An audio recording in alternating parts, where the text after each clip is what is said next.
Count it all joy, Charles is back online.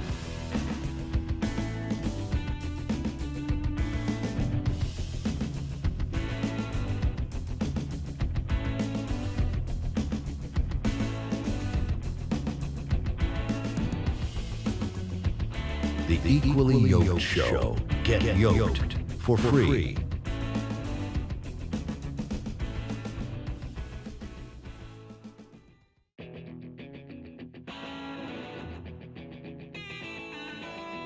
Count it all joy, Charles is back online.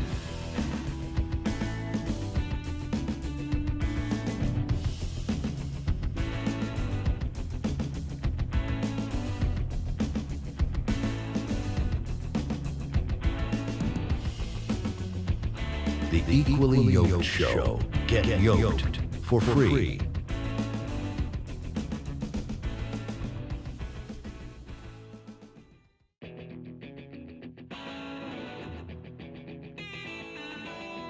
Count it all joy, Charles is back online.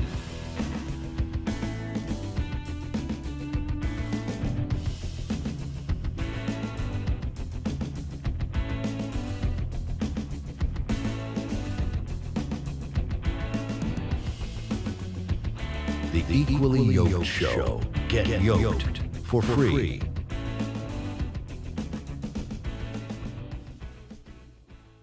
Welcome back to the podcast. This is the Equally Yoked Show, and I'm so glad that you're joining me again for yet another crazy, awesome live show. We are going to be talking about mostly what is going on with the highest Medal of Honor that Charlie Kirk has just received as being the posthumous Medal of Honor, the highest civilian medal that anybody can receive. And of course, this is on the whole crux of Charlie Kirk, his passing, the assassination of Charlie Kirk. And we're going to be going through the Medal of Freedom ceremony for Charlie Kirk on this live show today. So we're going to be looking at basically what is being shared, what is being said.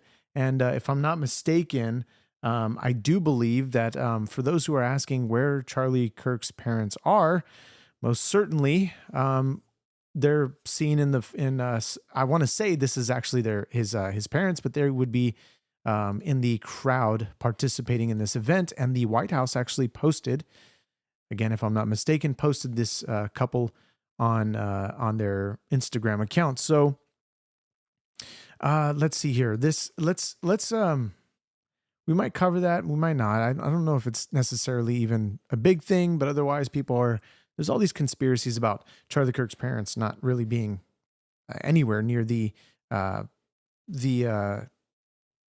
whole celebration of life that they had essentially at the State Farm Stadium. So all this stuff, all these conspiracies, everything that's gone down, it's hard to tell what's true and what's not true and who's gaslighting and, all this crazy stuff. So anyway, again, I'm glad if you guys are here. If this is your first time here, this is a show where we typically like to have open dialogue, discuss things, agree on things, and of course disagree on things. But of course, super chats are most certainly welcomed and prioritized. So let's get over to the show to where we can actually see. Oh, sorry. Well, I'm taking you back to the. My fault. I'm taking you back to the. Count it all joy, Charles is back online. I am butchering this one today, guys. All right, here we go. Sorry about that, guys. This is going to be, yeah, that's my fault. This is going to be the clip that we're going to be playing of sorry, let me switch my desktop here. Yeah, so this is going to be the clip that we're going to be playing from the White House on what they went live on today. So again, if you guys have any questions, you guys want to know anything about what we're covering today, please let me know in the comments and we'll be going through them. So this is going to be a bit of a sort of drawn out video looking at this, hearing what has to be said, hearing what Charlie Kirk's wife or widow has to be said, and then we'll go from there. We'll stop and we'll commentate where we see fit. So thanks so much for joining. More than 18, it'll be much more than 20 by the time the year. More than $20 trillion. There's never been a country in the world that had anything like that. What's happened to our country is incredible in a short period of time. Charlie was a big person for. What is going on here? Anything like that. Previous administration had less than $1 trillion for 4 years. We have more than 18. It'll be much more than 20 by the time the year. More than $20 trillion. There's never been a country in the world that had anything like that. See, they do go together on occasion, not often. See, put him away pretty good. So in the beginning, he's thanking the people that are there. He's beginning to get into the speech about honoring Charlie Kirk. Then he says, we can't mention everybody that's here, but he would have most certainly, he would have given these people, the ones that are sitting in these chairs, recognition. So he's giving them recognition. And of course, talking about Erika's family, her mother, her father that are there. Or her father that's there. And so let's skip ahead a little bit so we can kind of get to the area where he's talking about Charlie, and we'll see exactly some of the things that, go on about that he goes on about that. Peace through strength is very important, but also in the hearts of our nation's youth. That's where Charlie rode strongest. At age 18, that insight inspired Charlie to found the organization that ultimately touched the lives of millions and millions of people, and so many young people that nobody's ever seen anything like it, frankly. Turning Point USA. It's amazing, and it's actually bigger now. It's become bigger in the last few weeks than Charlie ever thought. I think his end vision in many years from now would have been just a fraction of what it turned out to be in a couple of weeks, right? It's amazing. With hard work and joyful spirit and endless enthusiasm and determination. And he did have great enthusiasm. I always say you need enthusiasm to be successful. He had great enthusiasm. Charlie grew Turning Point into the largest conservative youth organization in the entire country. He forged a personal bond with countless young conservatives. He fought for free speech, religious liberty, strong borders, and a very strong and proud America. In everything he did, he put America first. He really put America first.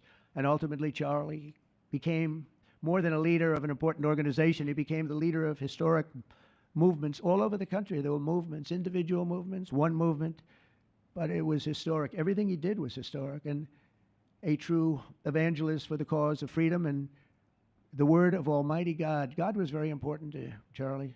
He would say, if you don't have religion, you're not going to have a strong country. It's true. He was so wise beyond his years. I talk to him sometimes and say, this guy is like a young guy. He was really a wise man. From the time Charlie worked on my presidential campaign in 2016, and he was there right from the beginning. He liked me. I don't know. I have no idea why. What the hell was he thinking? He said, you're going to win, sir. I said, I'm running against 17 senators and a lot of tough people and governors. We have all these people. And he said, no, you're going to win, sir. He said, not going to be close. And he made it happen. He helped make it happen. I'll tell you that. Without him, who knows what would be. Maybe you'd have Kamala standing here today. That would not be good. Now, Charlie Kirk, he really attributes to Trump having the sort of being the one to be able to get the position that he is in as president for a second term. He gives him a lot of credit, but of course he gives his own Turning Point USA chapters and Turning Point Action credit because of what they do in helping the people that he has, advocating for the people that he has in his cabinet, for Trump himself. And so he really thanked his team a lot concerning getting this sort of lineup that we see in the US government. This is who Charlie Kirk believed was the best lineup. I mean, I'm sure there were people that he would have rather had over one or the other. If you've gone through the numerous podcasts that he posts, conversations of people he was advocating for. But he was in a lot of these meetings to advocate for a lot of those that are sitting in those chairs right before President Trump. Charlie Kirk was able to help the youth make their mind by chasing the votes. There's a specific term for the vote. I forget what it is called. It's the voter. I think it's the voter who hasn't had a I forget the term. The voter who hasn't registered as either Republican or Democrat. Young voters. This was the target audience that he chose based on TikTok, based on YouTube, based on the short videos that he would post. Of course, the billions of views that he would get to help the young voter vote in a way that is conservative. And Donald Trump most certainly gives him the credit where is due. You say unregistered? No, it's another word. I have to find out that word. It's another word.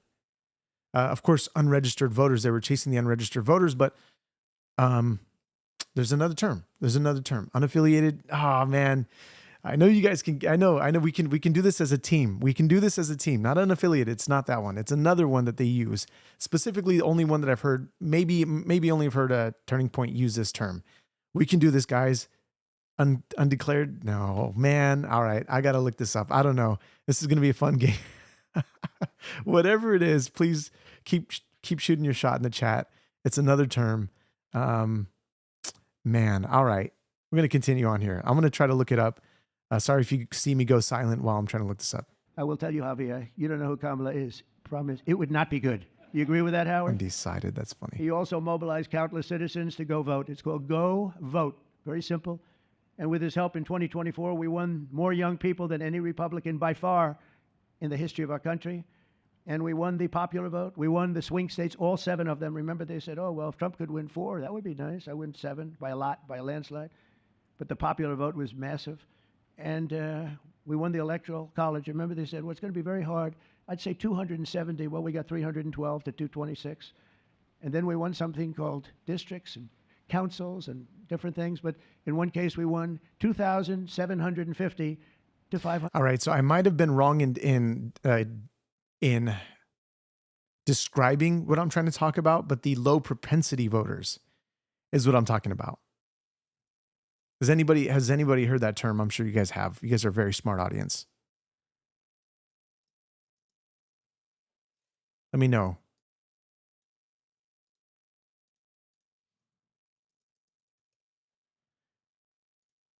And by the way, so it refers basically to people who are eligible to vote. Yeah, but I mean, I guess some of those undecided, I don't know, are rarely or inconsistently do so, meaning that they might skip elections. But yeah, I guess undecided works. Undeclared, I don't know, maybe unaffiliated. I don't know. That's so funny. Anyway, so that's what I was talking about. I was referencing the low propensity voter. 125. That's the one where you see the map is almost entirely red, except they have a little blue line on one side and a little blue line, meaning New York and a little bit Los Angeles. And we're gonna get into some of what Gavin Newsom has been doing in California. So those of you who do live in California, California's in for a wild ride. So much has happened in just the last couple of days that California is becoming more and more. At least the governor is becoming more and more radical towards the end of his term because he's got only just a few months left. We don't have to vote. Let's go to a movie. We'll come home and watch later. And he wasn't about that. So we come up together, we came up with that phrase, we got to make it too big. I never made a speech where I didn't say at the end, now look, the polls are showing good. Don't believe the polls. He said, we're going to make it, Susie, right? Too big to rig. So if you think we're going to win by a lot, doesn't matter. Pretend we're losing. You got to go out and vote. They voted. And at 9:02, the whole thing was over, right? 9:02. Remember they said, oh, this could go a few days. Well, it went a few minutes. 9:02. And he knew that. And I felt it, but he knew it. He knew it. I think he knew it more than anybody. But Charlie never missed an opportunity to remind us of the Judeo-Christian principles of our nation's founding or to share his deep Christian faith. In his final moments, Charlie testified to the greatness of America and to the glory of our Savior, with whom he now rests in heaven. And he's going to make heaven. I said, I'm not sure I can make it, but he's going to make it. He's there. He's looking down on us right now. It's so incredible. Look at this, how this turned out. This was supposed to be so dark and cloudy. Not dark and cloudy, is it? Look at that, how beautiful that is. There's no artist that can capture it as beautiful as it is today. Wow, it's amazing. As I said, on the day that he was assassinated, Charlie Kirk was a martyr for truth and for freedom.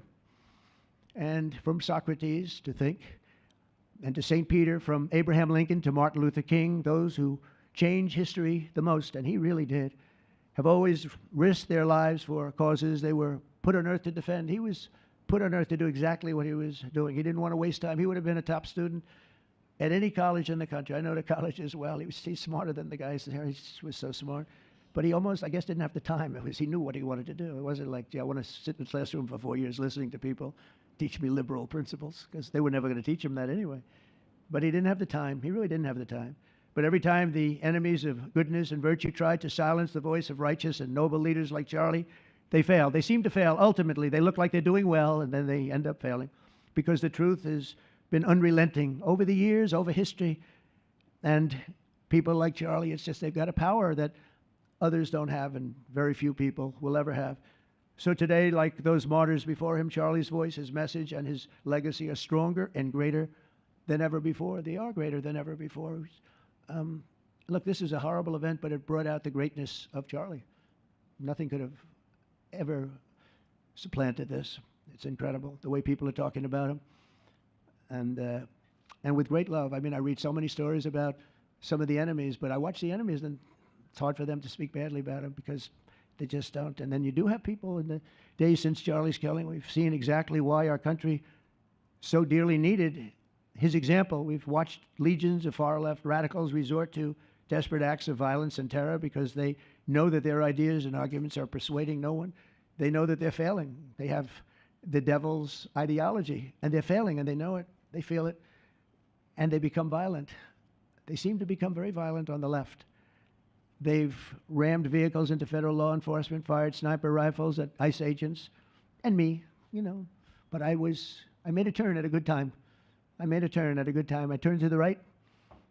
Charlie couldn't believe it, actually. He said, how the hell did you make that turn? I said, I don't know. But fired rifles and threatened the lives of our Supreme Court justices, our great justices. They have to be protected. We just issued a lot of money, $60 million, to protect the Supreme Court justices. Very important. We can't let anything happen. In places of worship, we're protecting our people. We've seen that Now, a lot of people are saying that Trump needs to focus on America first, as he had promised to do so. I believe that he's doing a little bit of juggling on both ends, focusing on the wars that America was already involved in, such as the Ukraine-Russia war, being involved into that, the Middle Eastern debacle happening there. A lot of the things that Trump promised to fix, he's most certainly doing. Now, we do have a domestic terror threat inside of our own country, referring to anybody who's come over illegally under the Biden administration using the CBP app or by any other means, using the catch and release or taking advantage of catch and release. This was causing an influx in immigrants from all different types of backgrounds to come into the United States. The number is roughly in the 10 to 11 million to maybe even a little more than that. And the goal is to remove the illegal civilian that is trying to get into our schools, get into our communities, changing the cultures, the culture, or at least shaping the culture. Within the last 4 years, there was tons and tons of damage. We've seen so much happen. A number here that's coming out in the chat, 20 million. Not sure if that's true. Chuck Schumer mentioned 10 to 11 million, that we need to get them all citizenship. But there needs to be a path to citizenship. Trump and Charlie Kirk were most certainly pro-immigration, but pro-legal immigration. This is important because when you're going through the legal process, obviously being that it takes time to become a citizen, you want to learn the culture, you want to learn the language, you want to learn the history, because people come here seeking a better life. I mean, everybody knows from outside of the US that this is the land of the free. We're seeing what's happening in UK. We're seeing that there is so much that the culture's changing. We're going to be going over a few things that I want to bring up to your attention concerning some of this culture change. I do believe I have it saved. I hope I do, because if not, then we're going to be a little bit of out of luck here. But yeah, I think there's a couple things that I'm gonna look while I play the rest of this video here. So there's a lot that's happening, and we need to continue to, as Americans, to talk about and debate and discuss these very ideas that people disagree with, that we should just allow everybody to come into to America, into the country. So I want to stop this poll for a moment. Can you get into heaven without Jesus? 22% of you say yes. 78% of you say no. Indeed, Jesus says no one can come to the Father except through me. Jesus said, I am the way, the truth, and the life. The only way to get and receive salvation is by confessing the Lord Jesus with your mouth, believing in your heart that he is the Son of God and that he was crucified and risen. You can read this more in Romans 9 and 10 and get a better idea. So I appreciate that. I'm just getting an idea as to what the audience thinks concerning Jesus because of the fact of what Trump said, that he hopes that he's doing good, that he hopes that he's a little, he says, I'm being a little cute here, but I don't think I'm going to make it to heaven. I don't think I'm heaven bound. He was really trying to make it to heaven. I think God's got something for him. I don't know I don't know if he's publicly declared himself as Christian, and if he's indeed genuine about it in his heart. These are things that we need to discuss and talk about concerning all this stuff. So let's continue on here. I want to find some of that evidence talking about Trump feels cute, might delete later. Oh, what's going on with Choco Puffy? Just woke up with the flu. Such a horrible, oh man. Well, Choco Puffy, we'll be praying for you here, of course. Me and my wife will be praying for you. It's so sad. It sucks to be sick. It's the worst thing ever. And those who deal with allergies, I deal with allergies. It's almost like you're sick. Almost. Not entirely, but it sucks. So Trump trying to make it into heaven by doing all these peace deals and whatever else. That is not the way to heaven. It unfortunately is not the way to heaven for those who think. It's unfortunate for those who think that you can get to heaven by being a good person. You just can't. Because even your good works or your good things are still as filthy, dirty rags. Well, I mean, this is concerning your righteousness. For those who are believers, your righteousness is as filthy, dirty rags. This is what is said in Isaiah. So let's continue on here, and I'll bring you more things that I want to show to you concerning how we need to fight for the freedom that we have here in America, because we could quickly lose it in a moment's notice.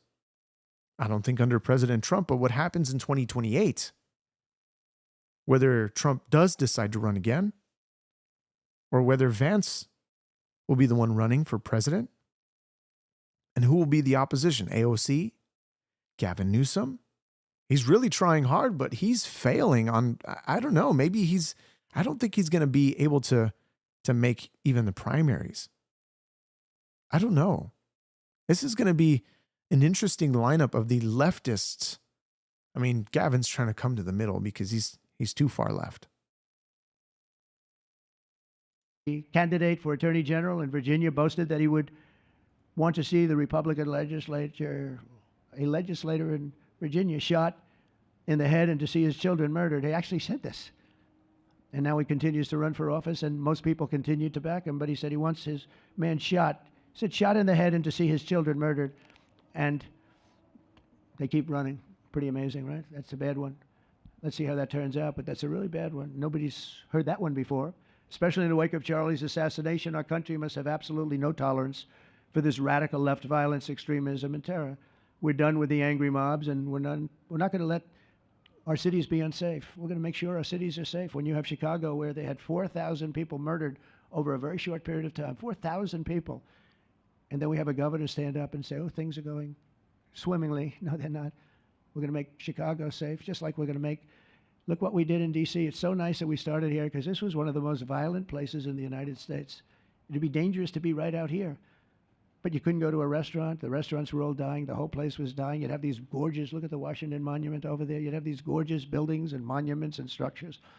And people were afraid to leave their apartment. They were afraid to go to work. They'd get into an Uber, and they'd feel safe, and then the Uber would be attacked. They thought they made it to safety, and then the Uber was attacked on the trip in.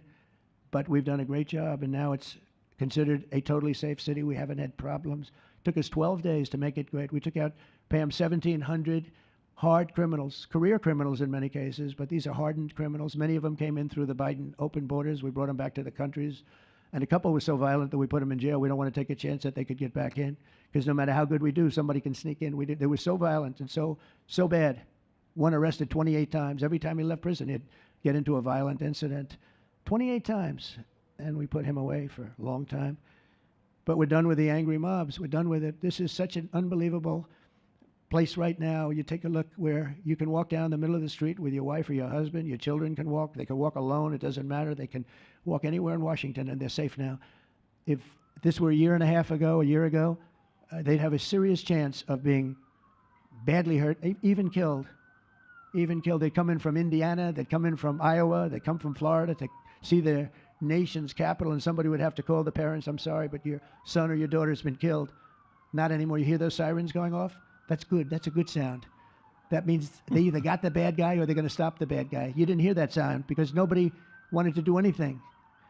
Nobody, listen to the beauty of that sound. Seriously. And that's the real deal sirens. They're not politically correct sirens. You hear, they're about 3 miles away. That's great. What a beautiful sound. They're stopping crime. That's what they're doing. That's so funny. we're done with the voices of fools. They're fools. And death threats, and we're going to make our cities safe. And I thought it was Charlie's, one of his biggest dreams was that. He couldn't believe it. Chicago's going to be a great city again. We've already, we sent people in there 6 months ago, and this governor said, well, crime is down. Yeah, that's because we had the FBI in there for 6 months, just preparing it for the bigger surge. And they've done a great job, the cash and the FBI.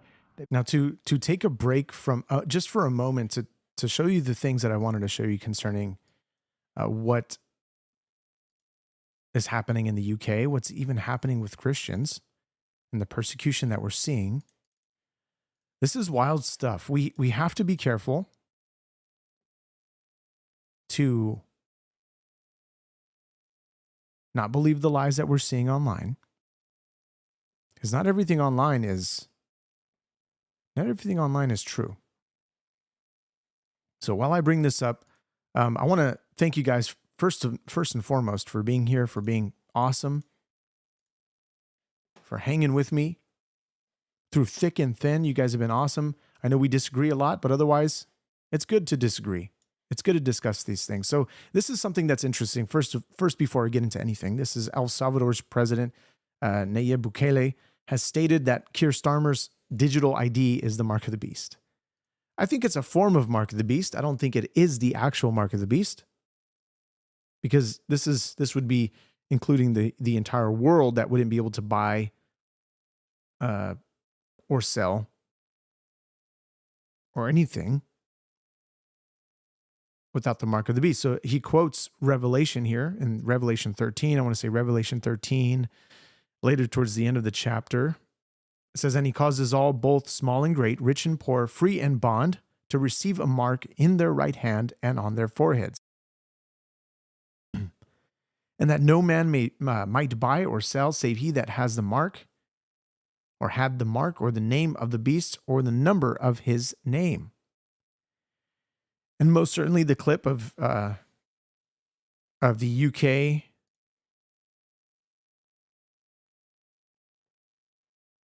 or Keir Starmer, that's not a UK, is that Britain? London? Talking about the digital ID. Crazy times we're living in. Absolute crazy times. Now, I don't think this is the mark of the beast. I don't think that's the case. I just thought it was interesting to point out that thing. So this is somebody who's actually, I guess, going viral. This is it says Korean man exposes Islam, Sky News, while wearing bacon and kicked off air. I don't know if this. Let me see. This might have something to do with the UK. I think this is what he was talking about. So let's see. Well, I mean, the reason I've got bacon on my shoulders is because the terrorists are a charming lot, and they threaten to behead me every single day. So a little bit of protection. But I've got to say, I'm from the UK. We have the threat nearly every single day from Islam invasion. Our second biggest city, Birmingham, is already majority Muslim. Our mayor of London is Muslim, and the new Home Secretary, Shabana Mahmood, is Muslim. And I just have a very clear, simple message to Muslims, which is stop worshipping a pedo warlord who's the Bonnie Blue of the 7th century, sleeping with 30 al-Zouk men, who married a six-year-old and slept with a 9-year-old. And there's only one culture that pours acid on women's faces. There's only one culture that makes women cover their faces so other men don't rape them.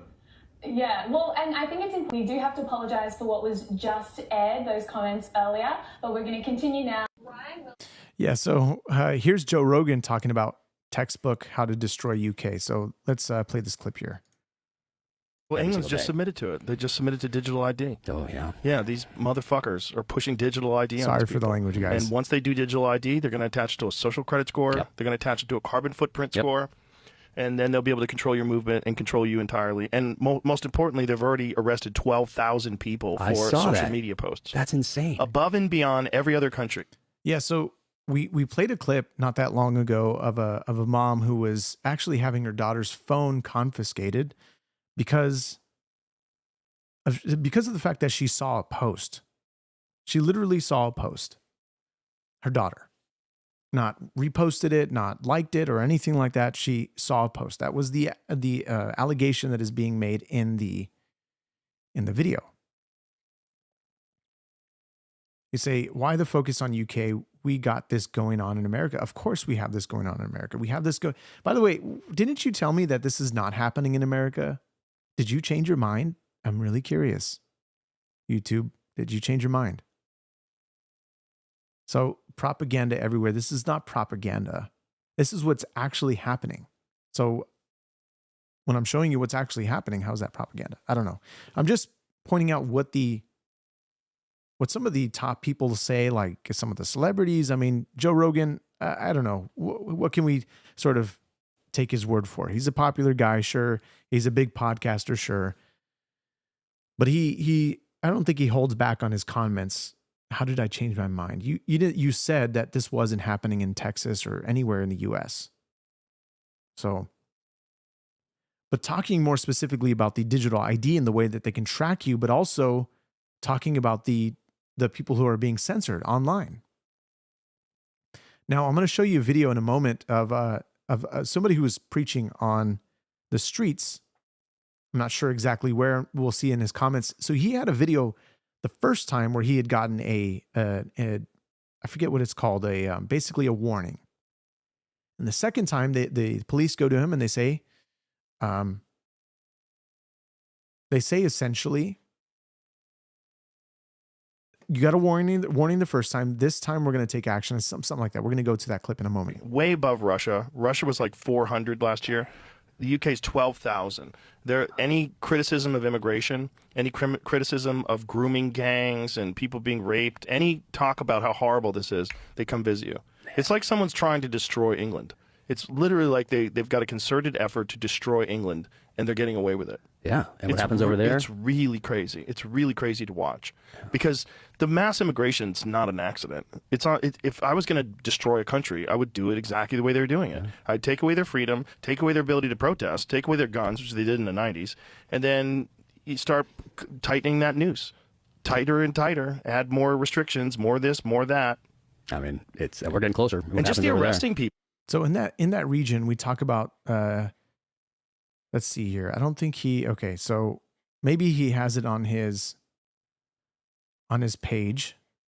Before we get there, let's see. Not sure if you'll have it right up at the front. Yeah, I'm gonna have to go back and find it. I saved the video so I can show on the podcast the first time, but otherwise, oh, this might be it actually. So let's see here. So this is the first one. It says, police trying to ban me from preaching in Surrey and Sussex. Pray for us. It says, this is the clip here. We're going to be issuing you with a community protection warning. Okay? What? Have you heard of one of these before? Do you understand it? Why are you issuing me that?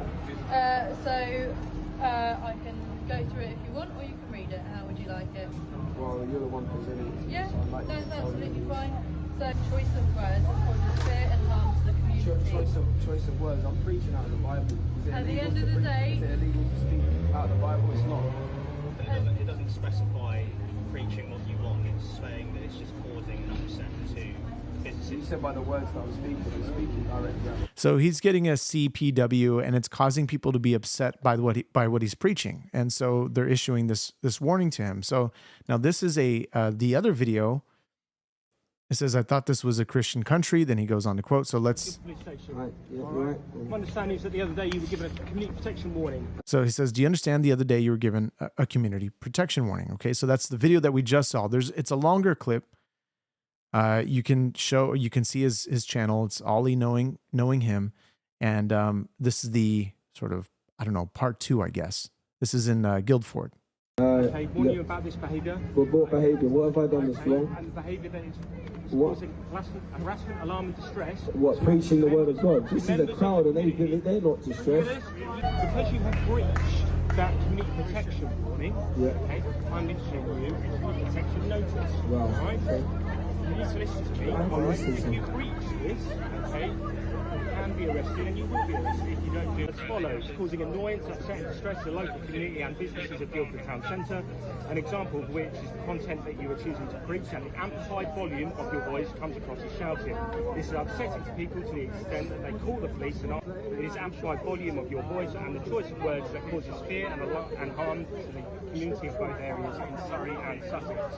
The notice hereby requires you must not cause annoyance, upset and distress to the local community and businesses of Surrey and Sussex, use any amplification in any public place.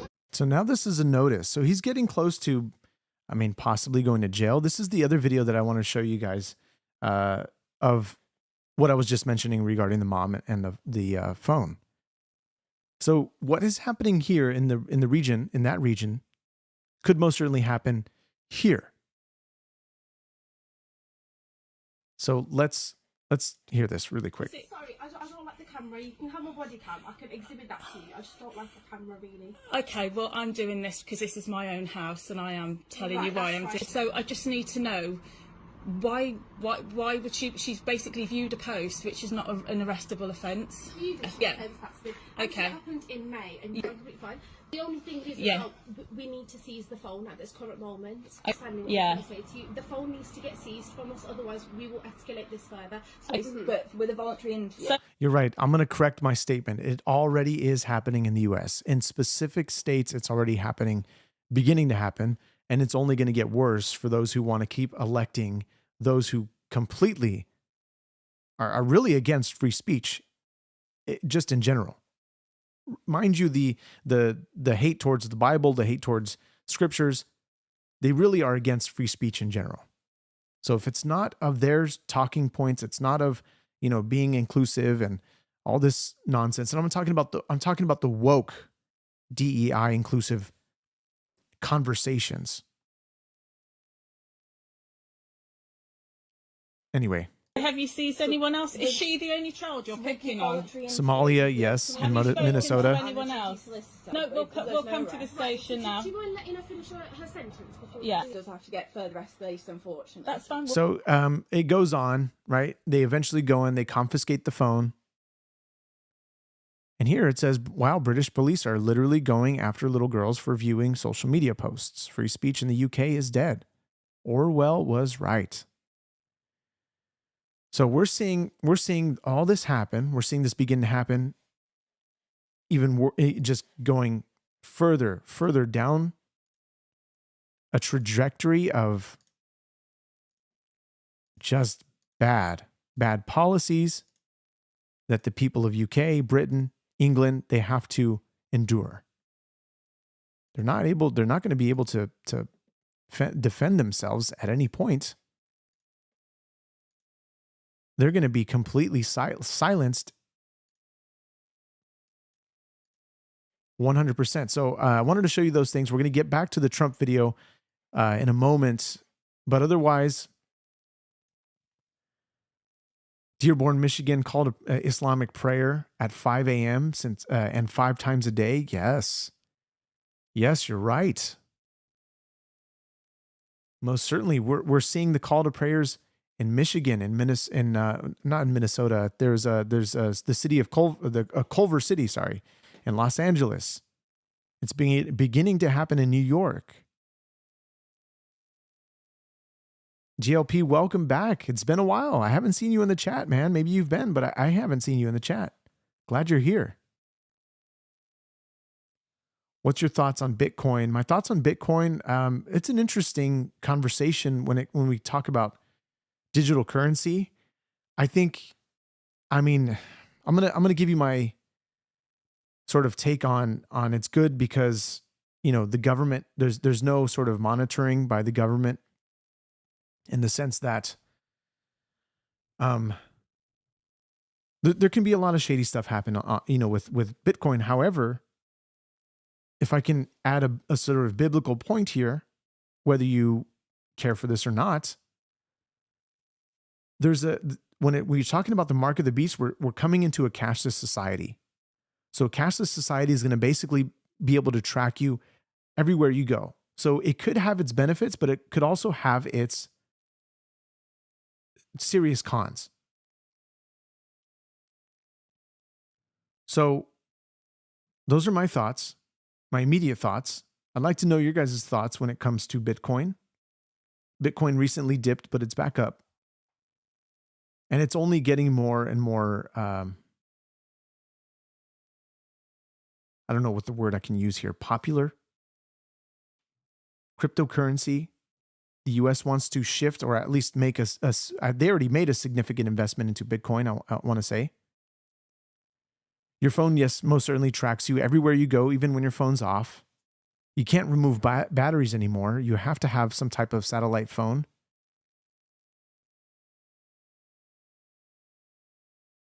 You say, wasn't I judging you on the mic or something? Recall something being janked up. I don't remember. There was a lot of different things. I think one thing you were mentioning was the podcast on covering mostly political stuff. That's what I remember. Say, if you don't want easily traced money, you can pay cash. Very true. Cash is hard to trace. You can trace the money, but it's going to take, obviously, some deep research. The pulling out of the cash. What else? I wonder if criminals are going to take the whole hand or just cut out the chip when everything goes cashless. Who knows? That's a good question. But I think when there's going to be, if people are tracked to that level, no, Google Pixel phone, no, man, I don't think so. They'll be able to track you, no problem. We've seen what Google has done to aid the government in doing its bidding for censorship and all that stuff, that they easily probably still store that information. Make Christianity great again. Amen.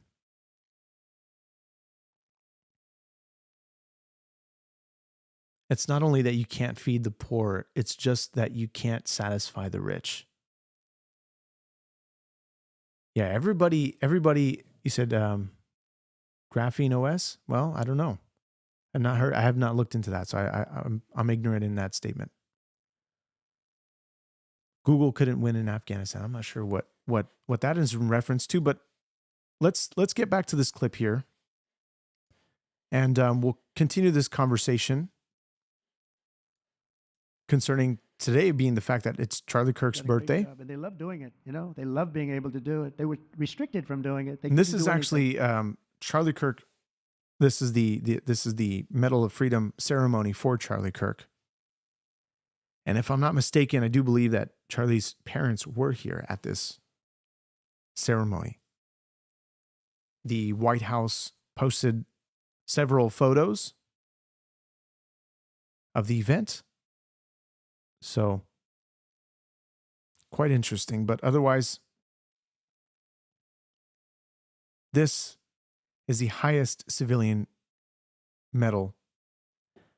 And this is the posthumous Medal of Freedom Award that Trump is giving here.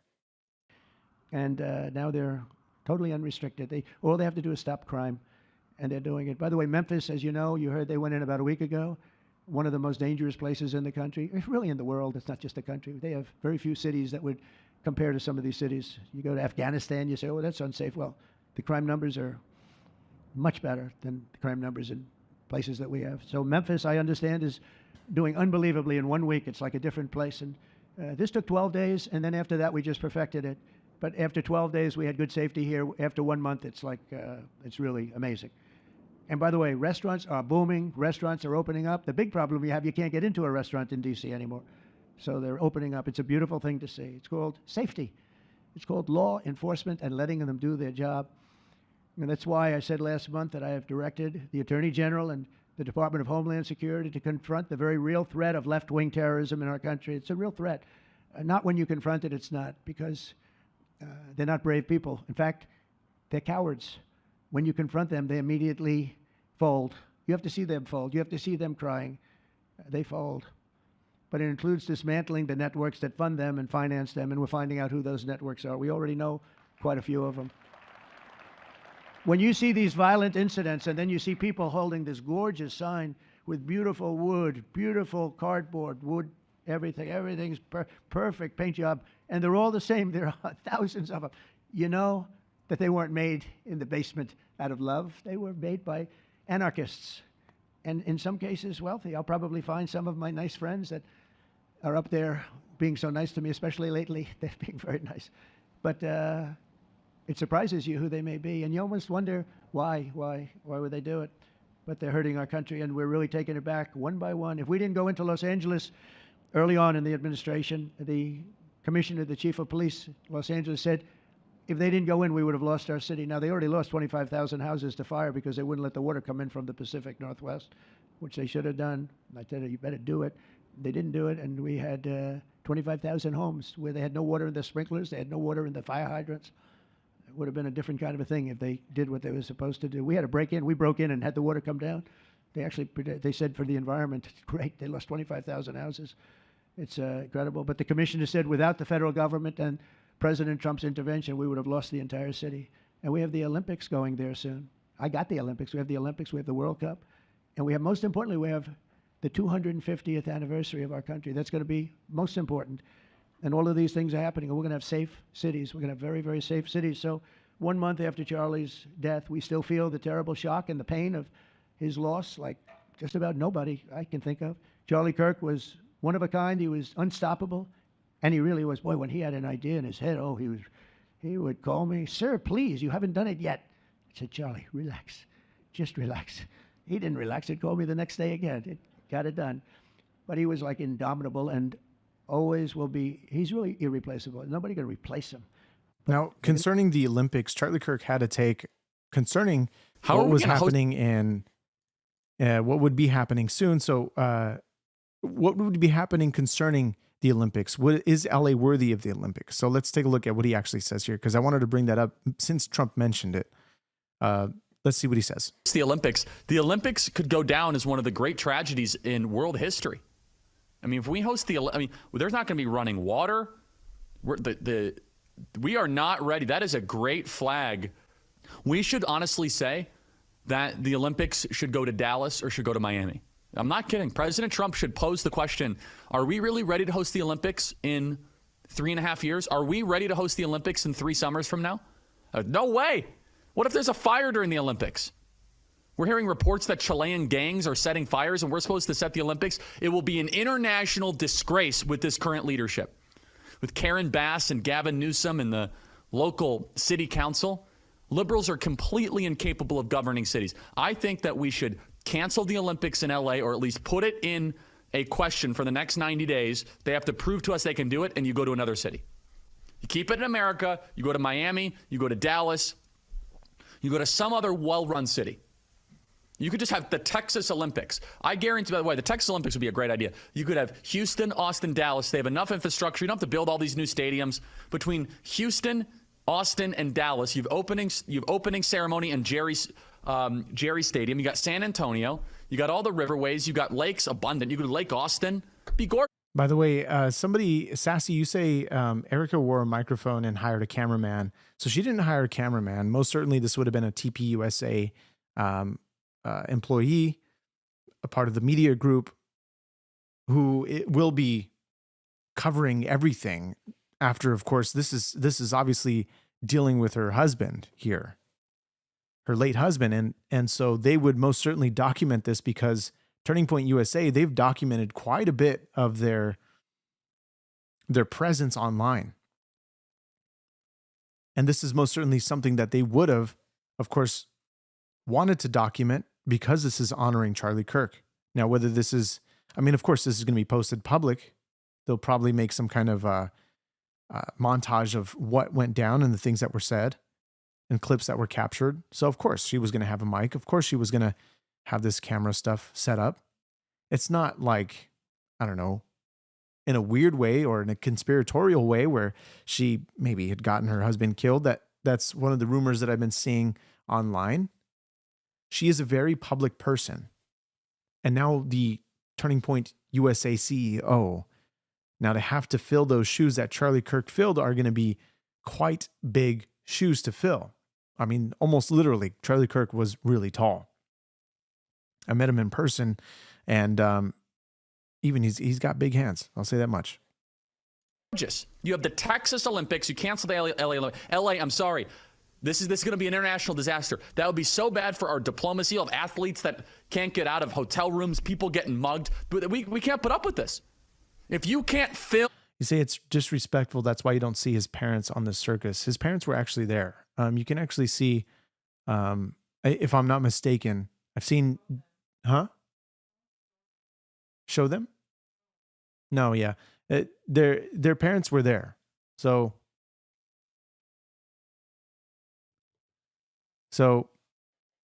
I don't know. I don't know what this whole conspiracy is about his parents not being there.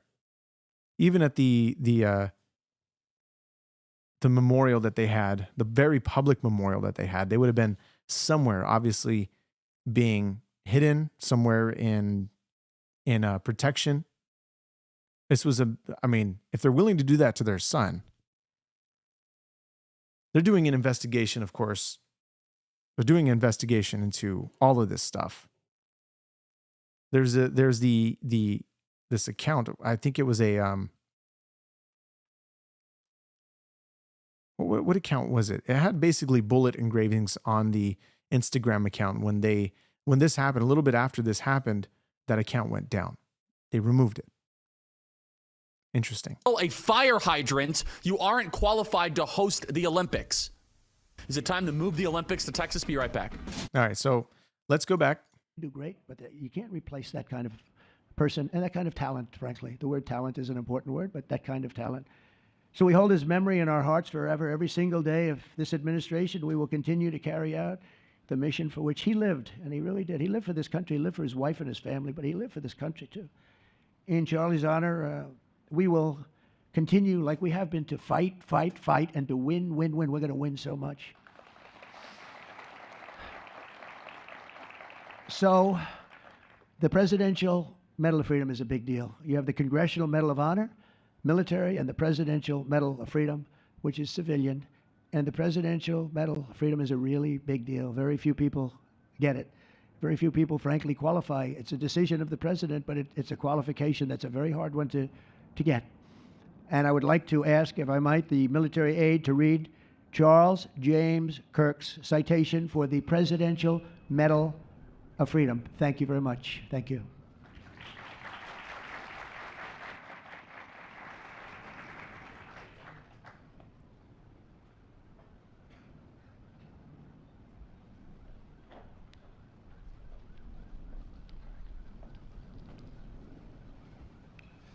The Presidential Medal of Freedom is awarded to Charles James Kirk. Accepting on behalf of Charlie is his wife, Mrs. Erika Kirk.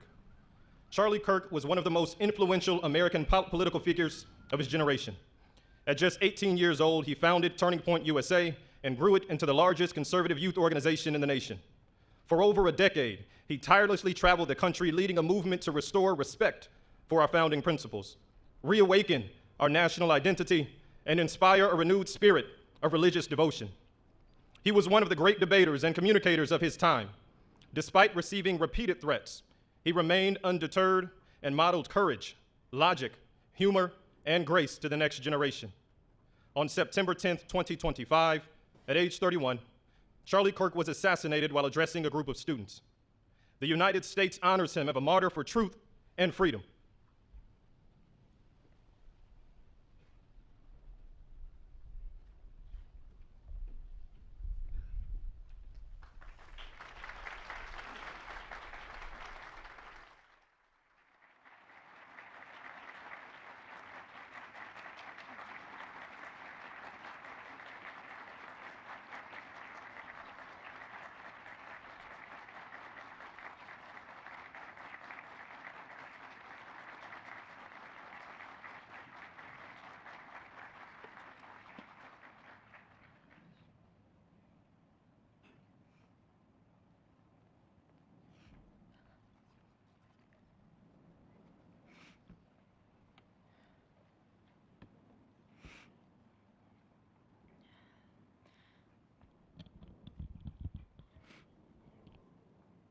Thank you, Mr. President, for honoring my husband in such a profound and meaningful way. And thank you for making this event a priority amid the peace process in the Middle East. Thank you.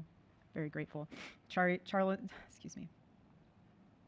always admired your commitment to freedom, and that's something that both of you shared. So thank you. Your support of our family and the work that Charlie devoted his life to will be something I cherish forever, so thank you. To our gracious First Lady in her office for making this event possible, thank you as well. It's beautiful.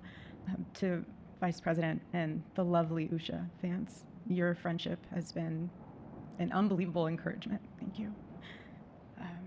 And to all our friends and family that are here and watching from all around the world, thank you for loving us, thank you for praying for us, and for believing in what Charlie believed in.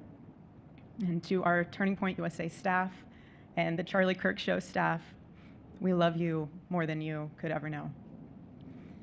And to the Turning Point USA chapters that are watching all across America right now, you are the heartbeat of this future and of this movement. Everything that Charlie built, you guys are the legacy holders of that. You are living proof that his mission did not die with him. It lives through you. And Charlie always said the next generation will decide whether freedom endures. And because of you, I know that freedom will endure. It will. And today we're gathered not only to celebrate Charlie's birthday, but to honor a truth that he gave his entire life to defend, and that's freedom. The very existence of the Presidential Medal of Freedom reminds us that the national interest of the United States has always been freedom. Our founders etched it into the preamble of our Constitution, and those words are not relics on parchment. They are a living covenant. The blessings of liberty are not man's invention, they are God's endowment. Charlie lived for those blessings, not as abstract words, but as sacred promises. He used to love to journal about this topic all the time, and with such a heart postured of gratitude. And he believed that liberty was both a right and a responsibility. And he used to say, freedom is the ability to do what is right without fear. And that's how he lived. He was free from fear. You guys are crazy in the chat. Some of you are crazy. So shouldn't she be at home raising her two kids and not being a career woman? And everybody's, of course, talking about the fact that Charlie told women to pursue an MRS degree, don't get educated or get a man, get married, stay home, and give him children. Look, those are all great traditional things that women should do. It is a blessing to do, to be able to raise our children rather than put them in the hands of really schools that will, just put a whole bunch of nonsense in their brain. Other than teaching them, sure, but we've seen what schools were doing in the past and what they're still doing, actually. A lot of that is changing more and more as people realize how dangerous woke is. You say women should do what they want. Of course, women can still do what they want. That's not even the question. The question is, why is the sort of traditional woman a bad thing? Being home with the kids, being the homemaker. It's not a bad thing at all.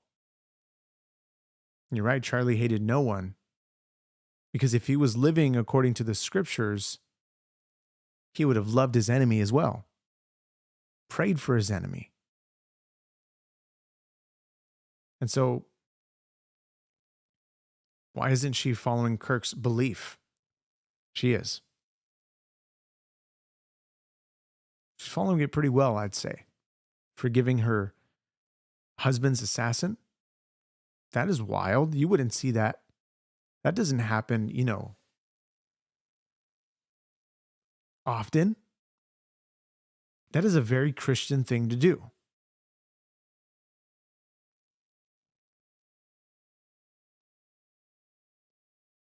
She is the CEO of TPUSA, of course.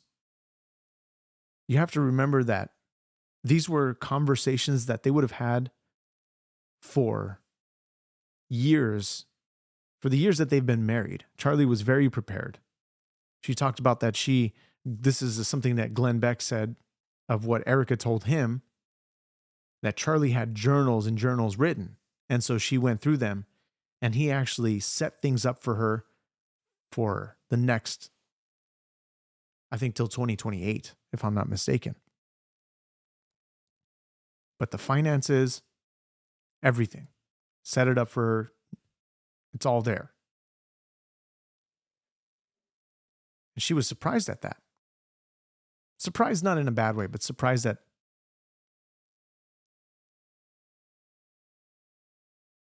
can you address Charlie's Christian behavior in what instance?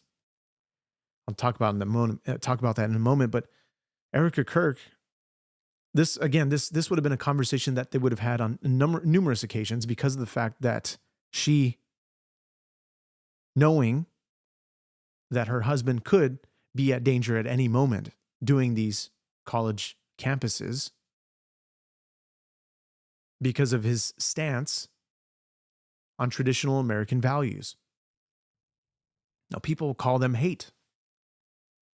But what Charlie stood for was not hate at all. It was trying to bring America, actually putting America first, having that conversation. But not only that, was he always weaving in his faith in God, his faith in Jesus Christ. That is the Messiah. Defending Israel where needed. And of course, questioning the things where these things needed to be questioned. It's all online. You can see it all there. So, to your question,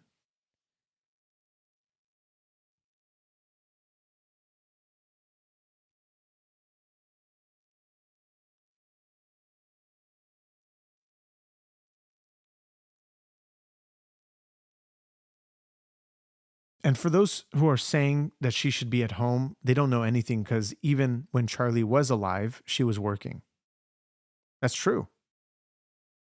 My wife points this out, that she actually has Bible in 365 and her clothing line and her own podcast. She was always working. She was, I guess, being so even then, you have the biblical stance of a sort of Proverbs 31 woman. This is not going to be something that everybody can sort of look at this scripture and they shouldn't even compare themselves to that scripture, because this is Solomon's mother, who would have had everything at her disposal to be able to do what she needed to do. Buying land, going to the marketplace, so on and so forth, to be able to take care of her kids. Now, I don't think she was neglecting her kids, not even one bit. They had a system, they had a standard, a way of doing things, and most certainly they would have had family help. That's not even a big thing. Everybody has. I mean, most people have family help. But they would have had the ability to do so. The family to do so. When you're involved in a family that is Christian, you have a lot more support than you do that is a family that is not Christian. But she was indeed running these things like Bible in 365, which is a daily devotional, her clothing line, her own brand, right? And her own podcast. So thanks for pointing that out, honey. Appreciate it.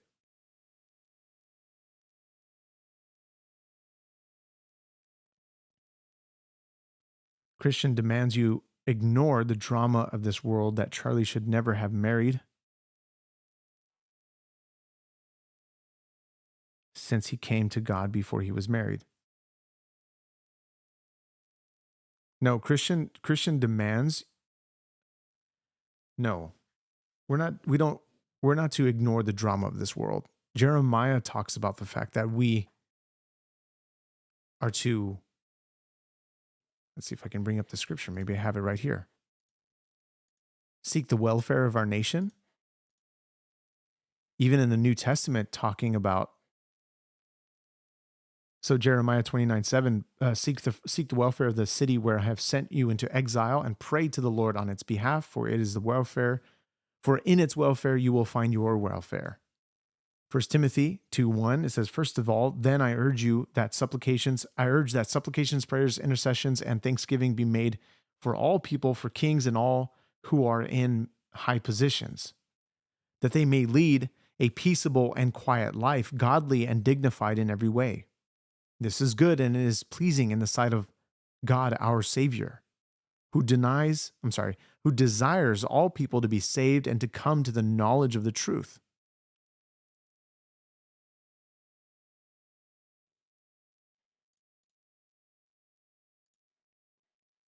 I actually used to edit the videos for Bible in 365. Not many people would know that.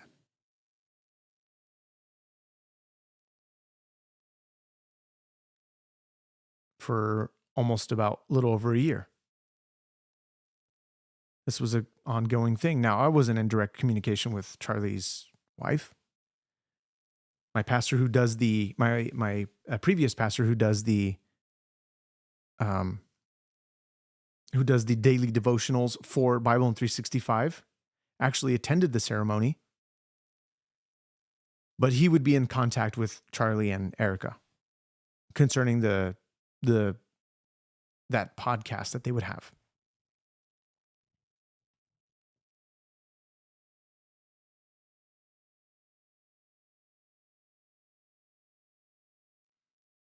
Bossman or Bozeman, however you want to pronounce that name. Of course, we're going to talk about Jesus Christ more than Charlie Kirk. Jesus is the center of everything.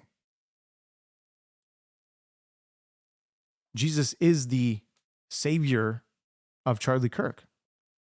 We're only focusing on Charlie Kirk on this show because it's his birthday today. He was awarded the posthumous Medal of Honor, or Medal of Freedom, rather. So,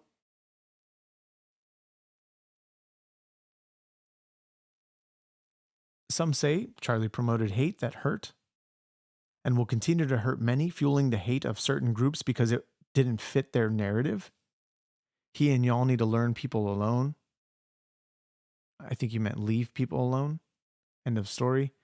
Dory, the problem with that, though, is if we leave people alone, as Charlie said, that when dialogue stops, violence happens, because then you begin to assume the other side is evil, which I agree with that statement.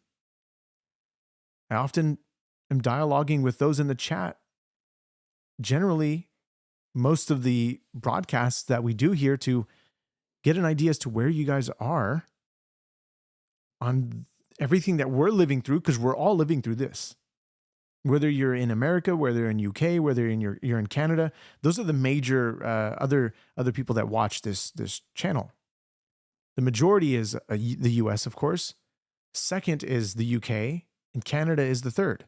And then it goes to a whole list of other countries. Countries I wouldn't even imagine that I'd reach, which is crazy, which is great.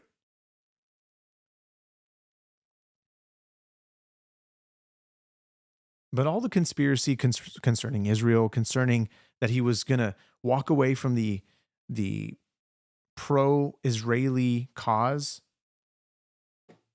that he was leaving him no choice to walk away from the pro-Israeli cause, there's a lot more than just that simple single text that has no context to it, other than the fact that they lost a Jewish donor, other than the fact that he was literally saying that he's not going to be bullied by any of the Jews that are playing into the stereotype, Jewish donors that are playing into the stereotype.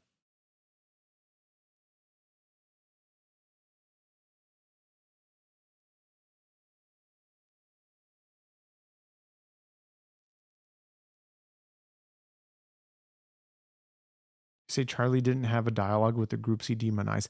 That is a wild statement, because he sat under a tent that said, "Prove me wrong." And it was, anybody who disagrees with me, come to the front of the line.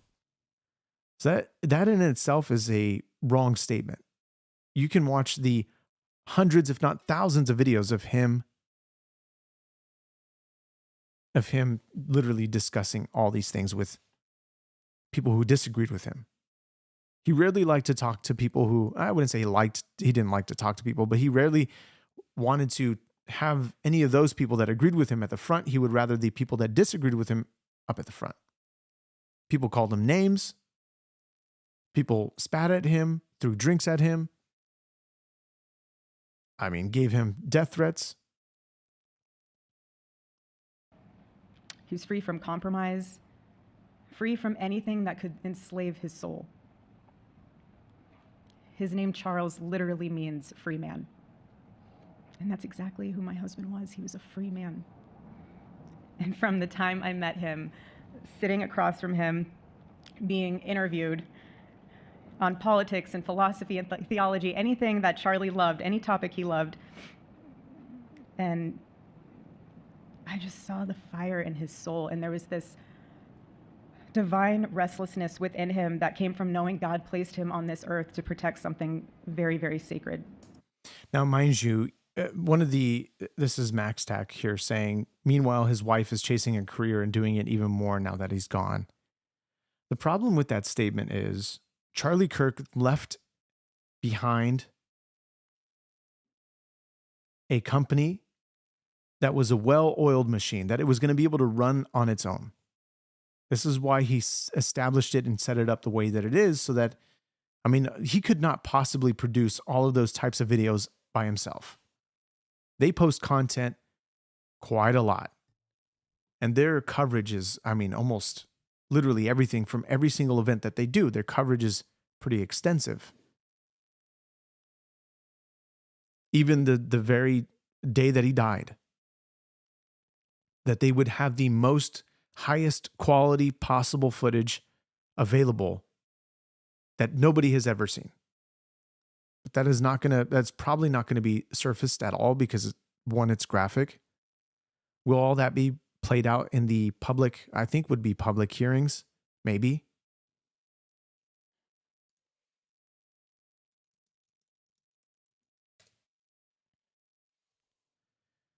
But they document everything, and they literally capture everything. So, I mean, truthfully,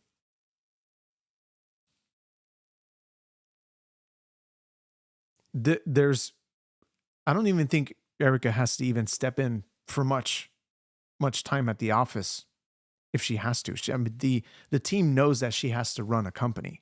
The team knows that she has to also take care of her kids. That she's not going to just stop what she was doing just so that she can run the company. Just because she's the CEO doesn't mean that she necessarily has to be there every single day. Now, is she probably there? Yeah, probably bringing her kids to work. and making the decisions that that a CEO needs to make. But she's not the face of it in the sense of like how Charlie Kirk was, where being on the podcast 3 hours a day, not the one going to she's not going to be the one going to the college visits. She understands her role and her calling. She understands that she understands her role and her calling. And it's not that I know her.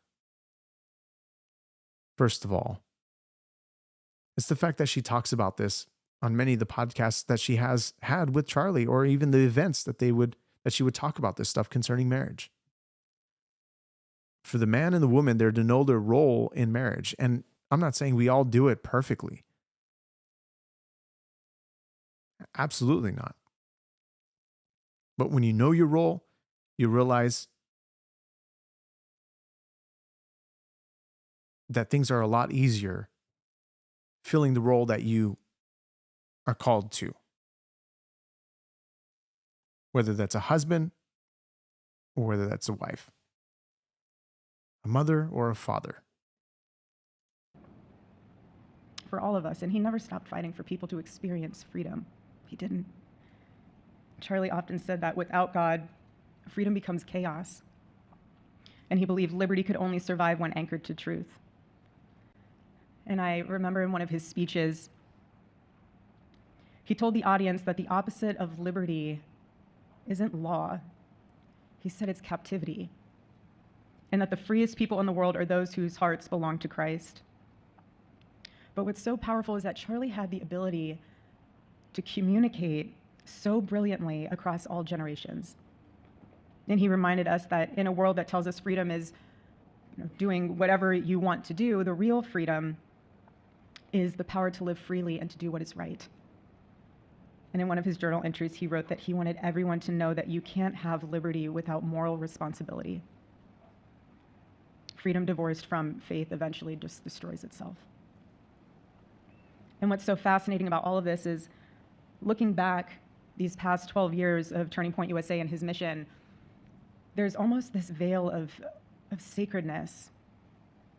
Because what I realized is that while he was building an organization, he was also building a movement, one that called people back to God, back to truth, and a movement that was filled with courage.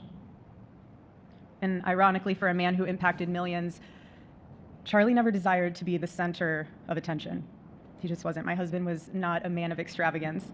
He loved simple but deeply meaningful things, truly. He loved his late night walks.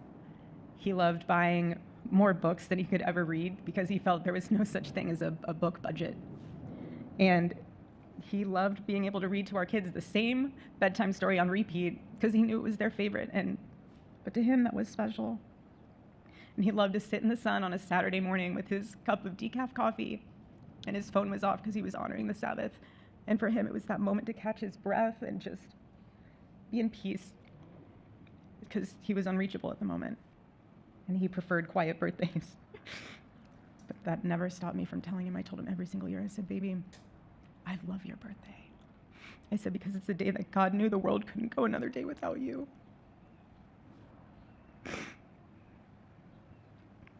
And so the rhythm of our usual birthday celebration for him was mint ice cream, mint chocolate chip ice cream. He only had it twice a year, on his birthday and 4th of July. And then after that, it was back to work as usual. But last year, his one birthday wish was to see the Oregon Ducks play the Ohio State.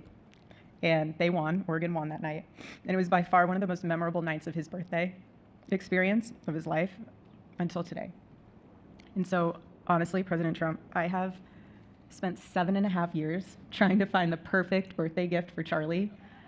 And it's so difficult. And those of you that have spouses or loved ones, you know how difficult it is sometimes to buy a gift for someone that you love, because he wasn't a materialistic man, so that also did not help. But now I can say with confidence, Mr. President, that you have given him the best birthday gift he could ever have.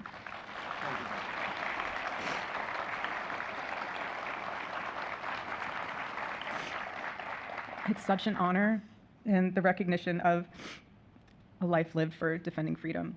And that's what Charlie fought for until his last breath.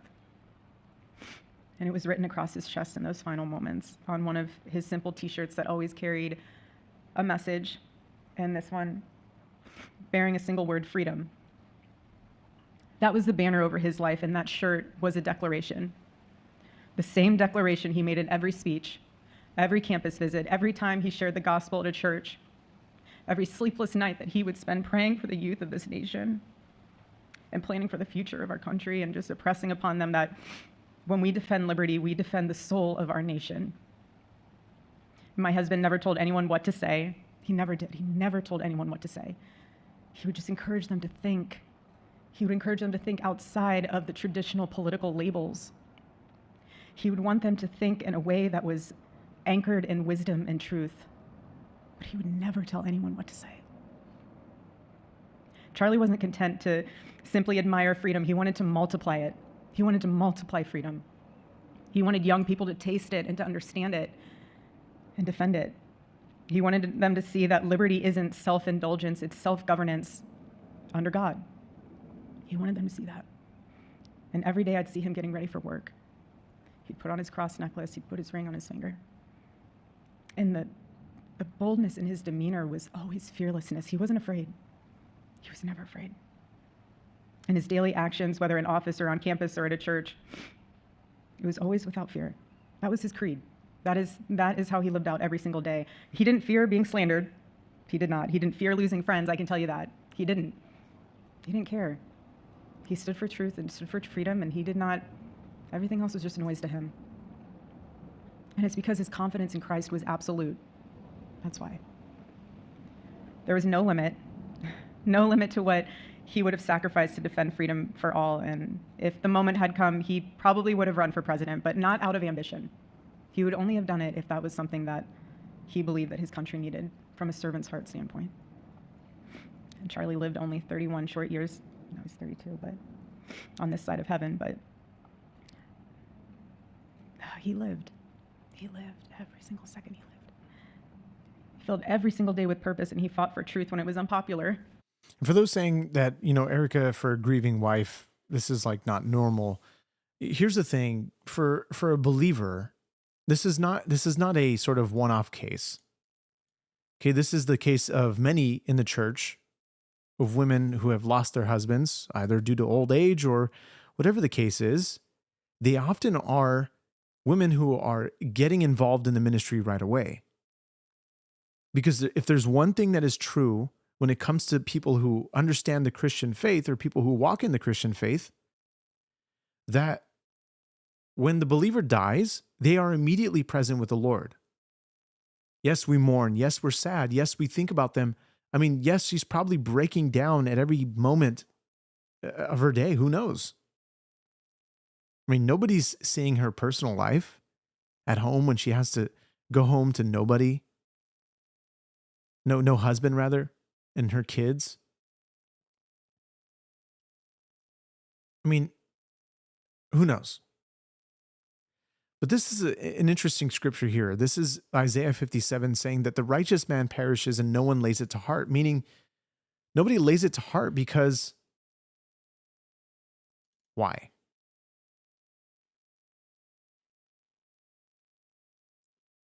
Let's think about that for a moment.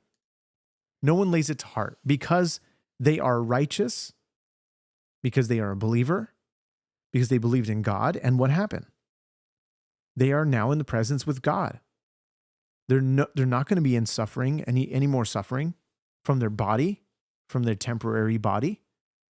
There are no more pain. It says devout men are taken away while no one understands. So we don't understand why Charlie Kirk was taken away, in the sense that other than we know that he had haters and people that wanted him dead. But we don't understand. We can't possibly fully understand to the fullest extent. But the righteous man is taken away from evil. He enters into peace. They rest in their beds who walk in their uprightness.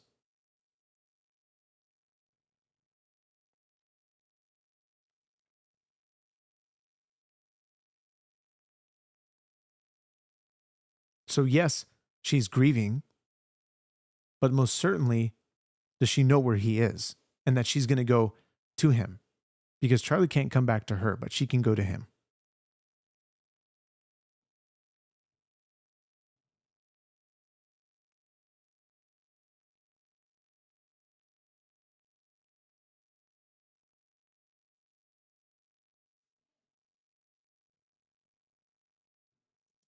And he stood for God when it was costly, but that's what we're called to do. Surprisingly enough, he did pray for his enemies, which is very hard, but he did. And by the way, Max Tack, considering morals, because you're creating your own set of morals that you think is right and what is wrong. That is a very dangerous thing, because then we decide who gets to live and who gets to die. You decide that based on your own set of morals. However, we have a standard that is beyond our human standard. It is the morals that God has set in place for us to follow. And we see what happens when we don't follow those set of morals. Humanity becomes incredibly dark. Things get really demonic really fast. It's not humanity telling us with the Bible. It's God through his word telling us what we are to do. My standard is fine with slavery. Tell me where in the 10 Commandments that we have slavery. Tell me. You can't.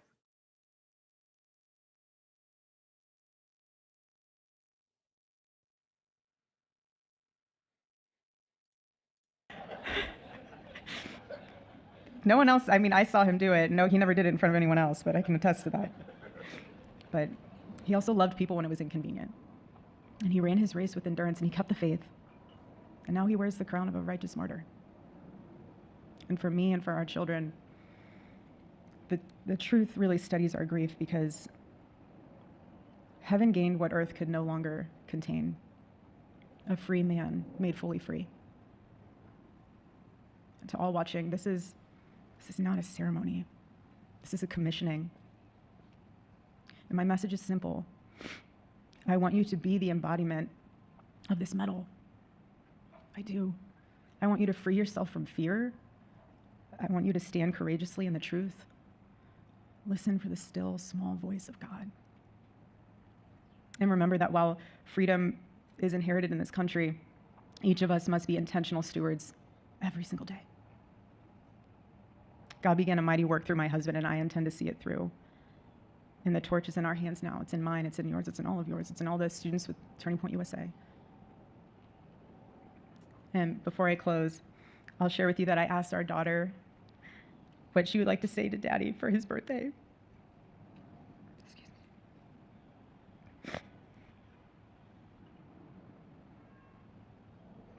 She said, "Happy birthday, Daddy. I want to give you a stuffed animal." By the way, for those that don't know the sort of history of the stuffed animal, is that typically what her daughter would do is to see if Charlie Kirk would put the stuffed animal on his desk while he was doing the podcasts, and to see if she was actually watching the podcasts.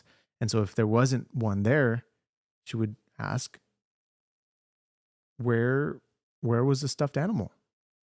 She talked about this in a podcast.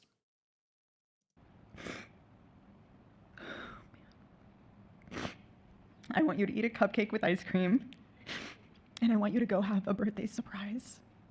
I love you, is what she said.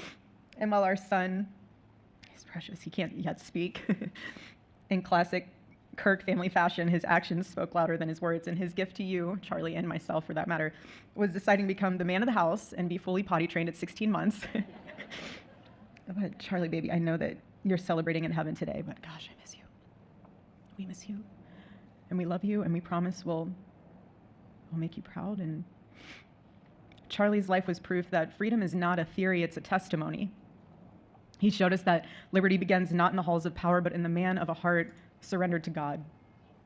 And so today, as we honor Charlie with this incredible Presidential Medal of Freedom on his birthday. I stand here with tears and just a humbled heart and spirit because his story reminds us all that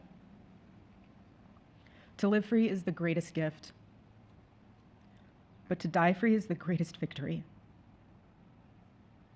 Happy birthday, my Charlie. Happy Freedom Day. God bless you.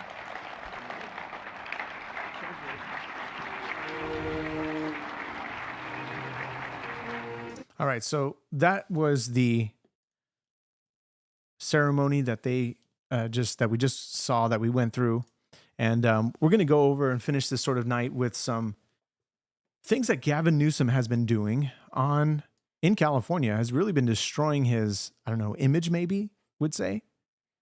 He's been doing really bad. I don't know how anybody would want to elect him for U.S. president, but he signs bill to build reparations bureaucracy.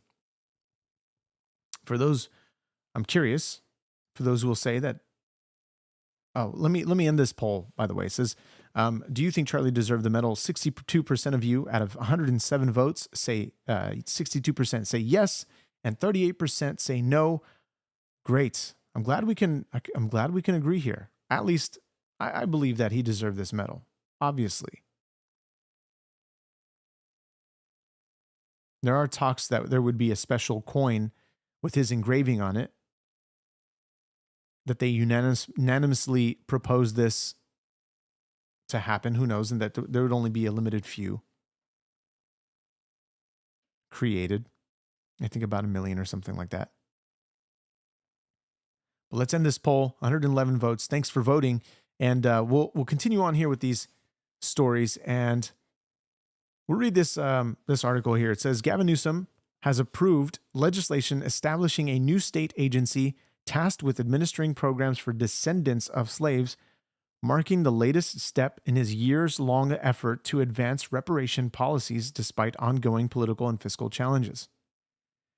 So here's the thing when it talks about reparations to those who were descendants of slaves. The argument is that the descendants of the slaves deserve reparations because of the fact that they were indeed descendants of slaves. And now a lot of these people can't really trace back to these descendants, or to at least having descendants of slavery. But for those who can, are they entitled to this money because their descendants were slaves? They themselves aren't going through this, but are they entitled to it? I want to know your thoughts. So it says the move follows 2 years of stalled negotiations, activist pressure, and budget shortfalls. Gavin is really running California to the ground. It says, as Newsom continues working to push the issue forward in the nation's most populous state.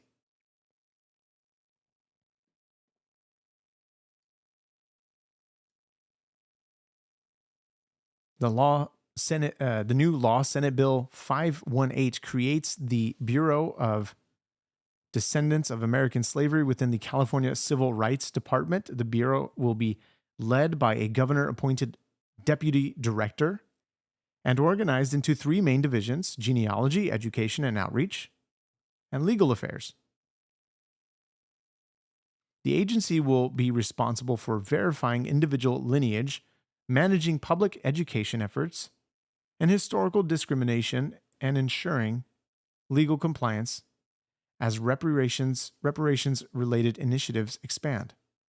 Implementation of the Bureau depends on future legislative appropriations, and the bill authorizes the agency to receive funding from federal, state, and private resources. Now we're also going to be funding this, the taxpayer.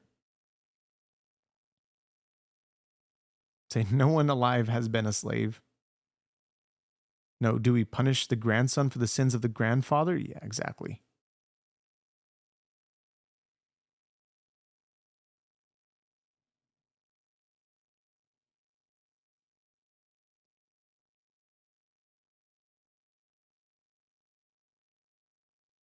Everyone should get a life and read books. Yeah, amen. We should all read. Read the Bible. That's my take. If you are black, then you would appreciate Newsom's efforts. In what way, though? Just so you can get more money in your pocket? What good is that going to do you when we're living in a terrible state? Terrible state. The money will only be good for a little while, and that's it. It's not going to be, I mean, whether it's an ongoing reparations payment, who knows? So it says the bill builds on prior efforts launched under Newsom's administration in 2020. He signed AB 31221, creating a task force to study and recommend reparation proposals for Black Californians. That task force formed in the wake of George Floyd riots later proposed payments exceeding $1 million per eligible resident and recommended other measures such as overturning California's affirmative action ban.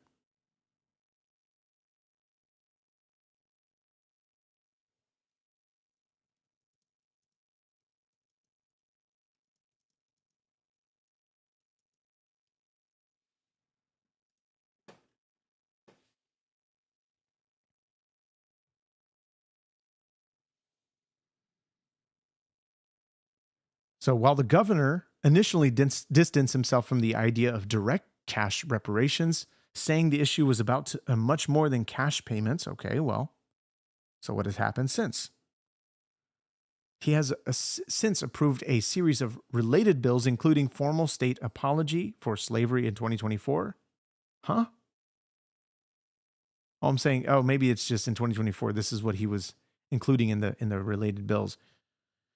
And legislation offering non-cash remedies such as homeownership and education benefits. Okay, well, there you go. But if they can't, oh man, this is the thing. It's still going to be paid for by the taxpayer. So it's not free. Federal and state funding. We're going to get into some of this Christian persecution stuff. It's going to be quite interesting, but Gavin Newsom also announces he signed AB 495 into law.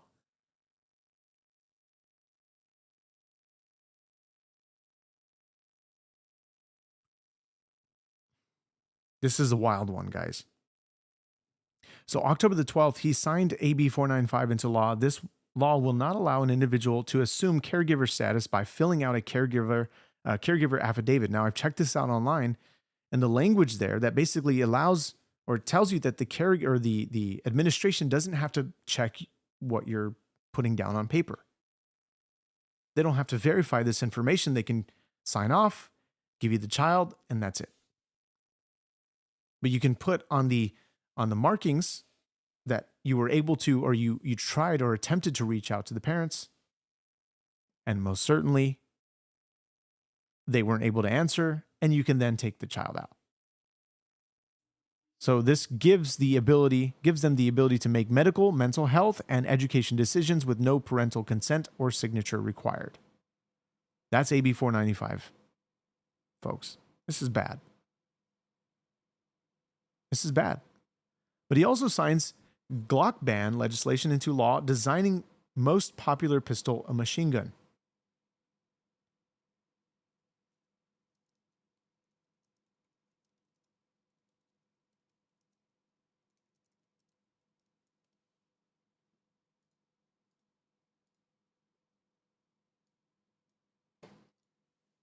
So let's go into this article really quick. It says so this is actually, no, I'll go into that in a moment. So this is the article. It says the National Shooting Sports Foundation noted that the Glock ban will take effect in July 1st, 2026. So you could technically still purchase a Glock as of today until 2026. So banning the sale of new Glock brand pistols and Glock style clones. The Glock ban is Democrat-sponsored legislation fashioned as a response to the use of Glock switches, which are illegal which are already illegal, says Glock switches are federally prohibited plastic pieces that can be affixed to the rear of the Glock slide and make the pistol shoot full auto. I've seen some of these videos. It's actually kind of crazy.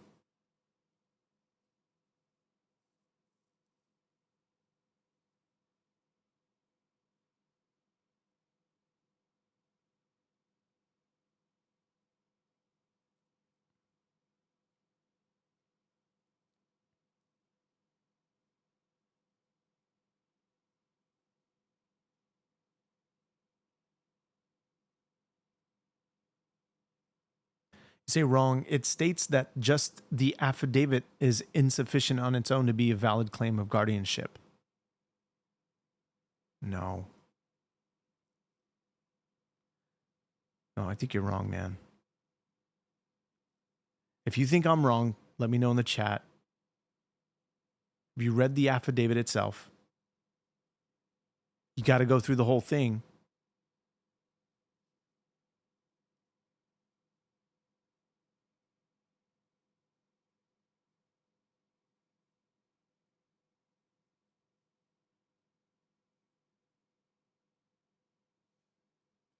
So here it says,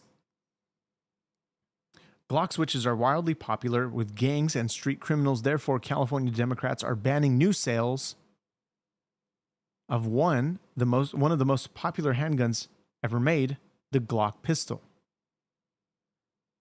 So the Glock ban legislation noting that Democrats secured the ban on Glocks by labeling them machine gun convertible pistols.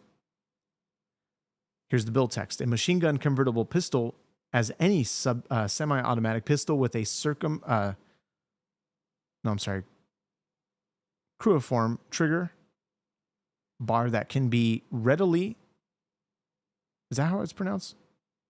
Is it Oh, wow, I might be pronouncing that wrong. Cruciform?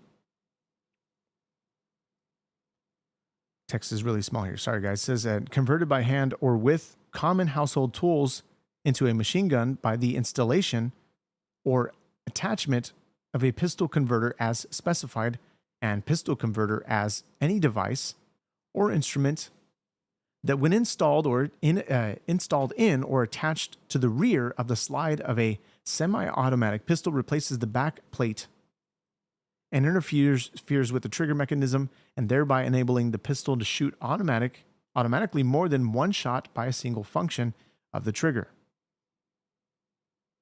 More language of the bill, so it talks about this. You can check this out if you want to see that article. But this is actually the National Rifle Association files lawsuit against California Governor Gavin Newsom over the ban of the Glock pistol.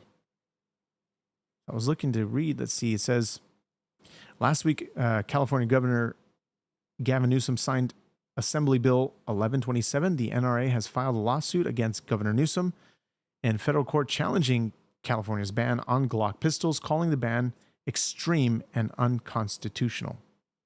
It really is. Because the very thing that is utilized, the plastic piece that essentially modifies the Glock pistol to shoot automatic, is all of a sudden, that of itself is illegal. So it doesn't matter. There's going to be other ways to modify other weapons, possibly. This is not going to do any sort of, I don't know, what exactly is this going to do? What are they hoping to get out of this? I'm curious.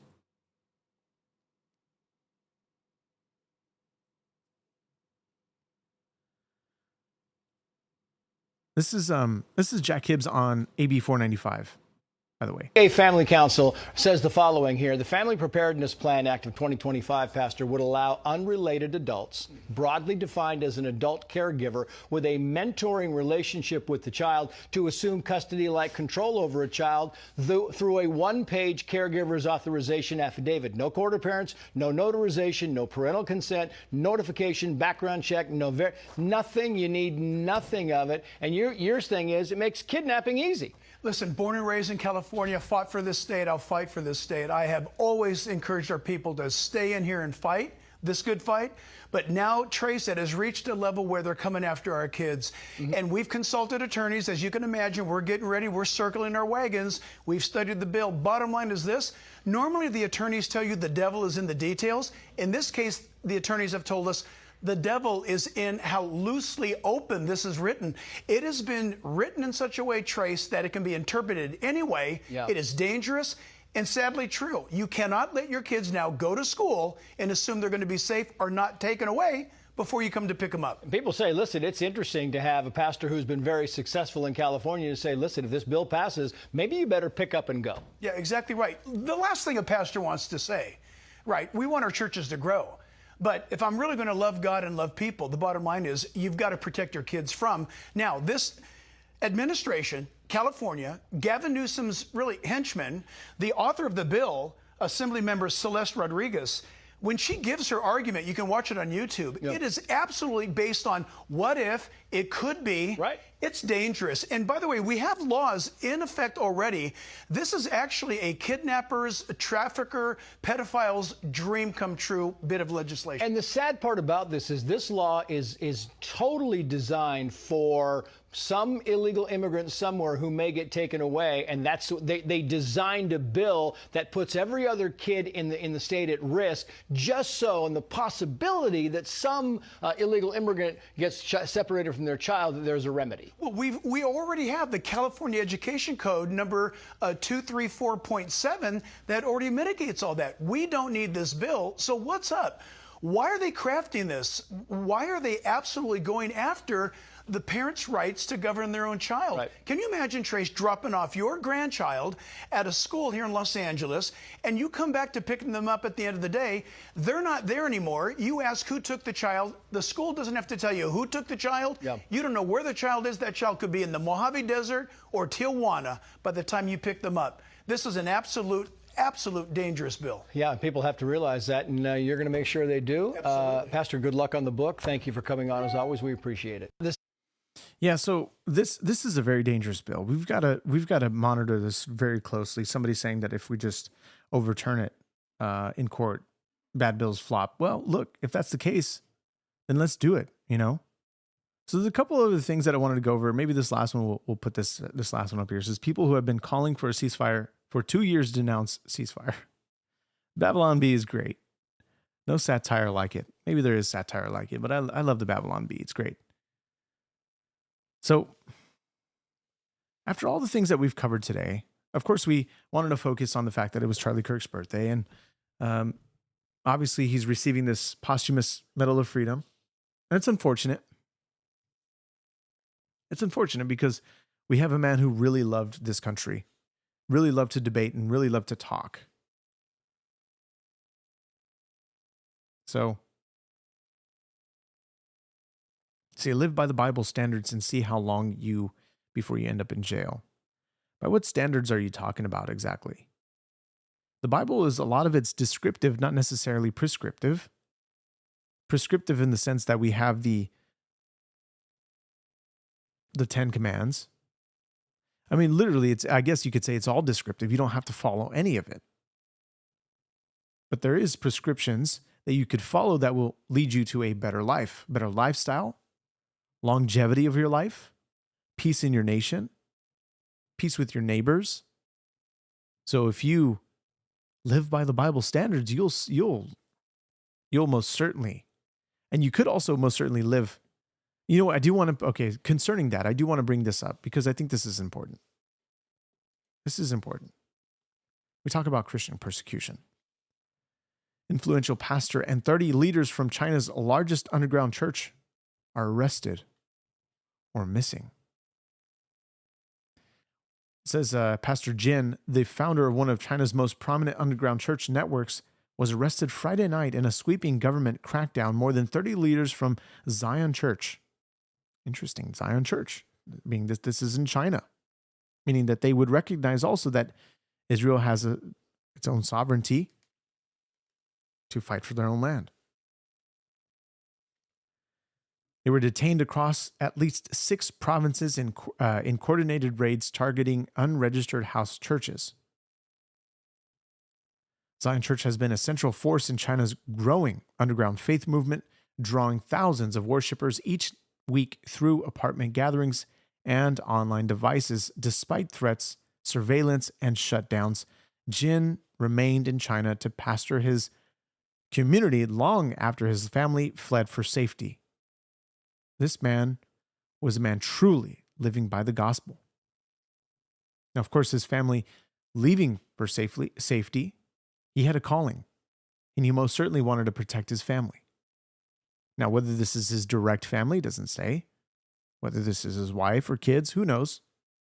But could be his, I guess, somewhat his immediate family, father, mother, other relatives, cousin, all that stuff. We don't know. But says now the future of Zion Church and many like it is uncertain. So let's go to this. This is China cracks down on Christians, jails underground church pastors. Again, referring to this pastor, Ezra Jin.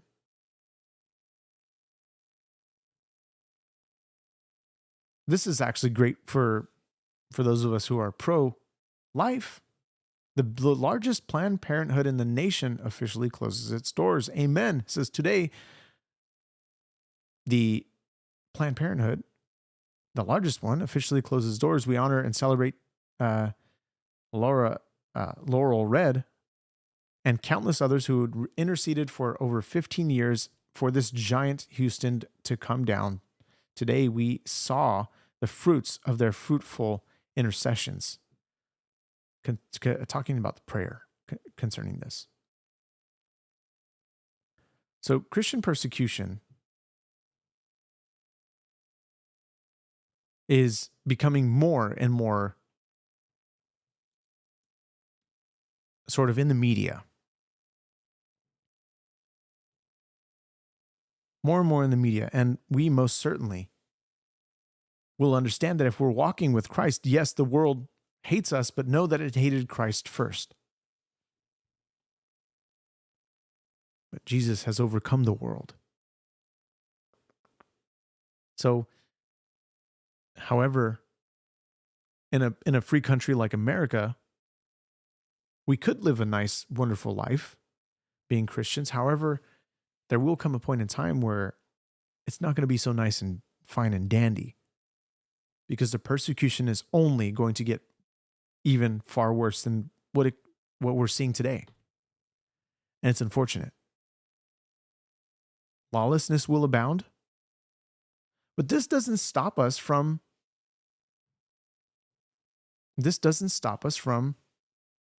pursuing the calling that we have by God. As I mentioned, the two passages in Jeremiah and Timothy talking about the welfare of our nation, that we may live peaceable lives. These are all very important things.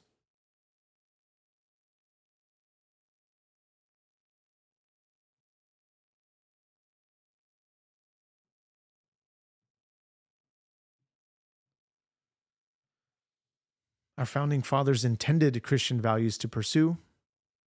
Yet you look at the 13 colonies, all of them reference God in one way or another.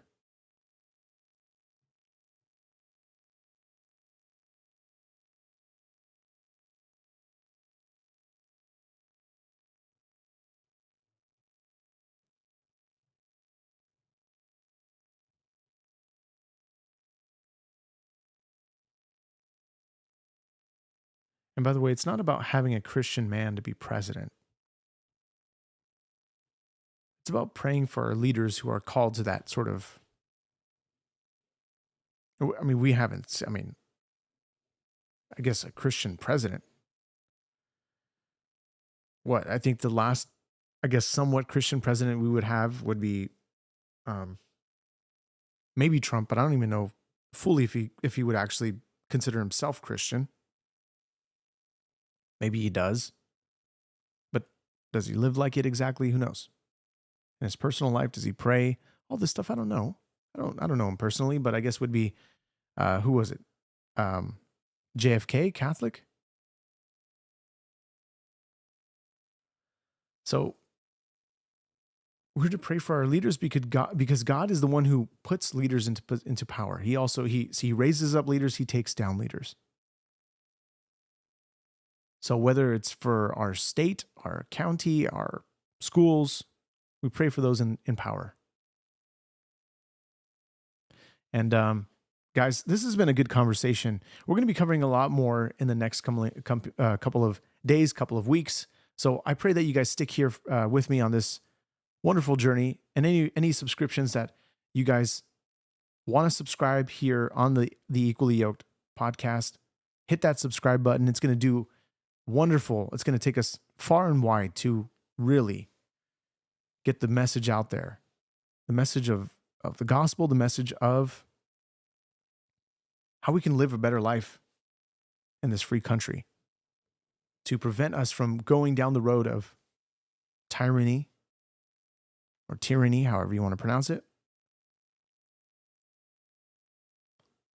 of having leaders that are seeking to be dictators, and to using, as what Obama says, using or weaponizing the government against people.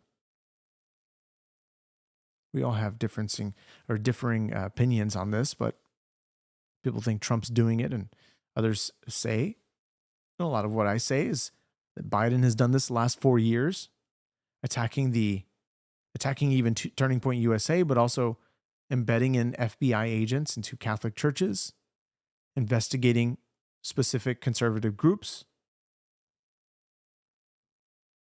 pressuring social media examples. I read that text. Pressuring social media's platforms to censor conservative voices.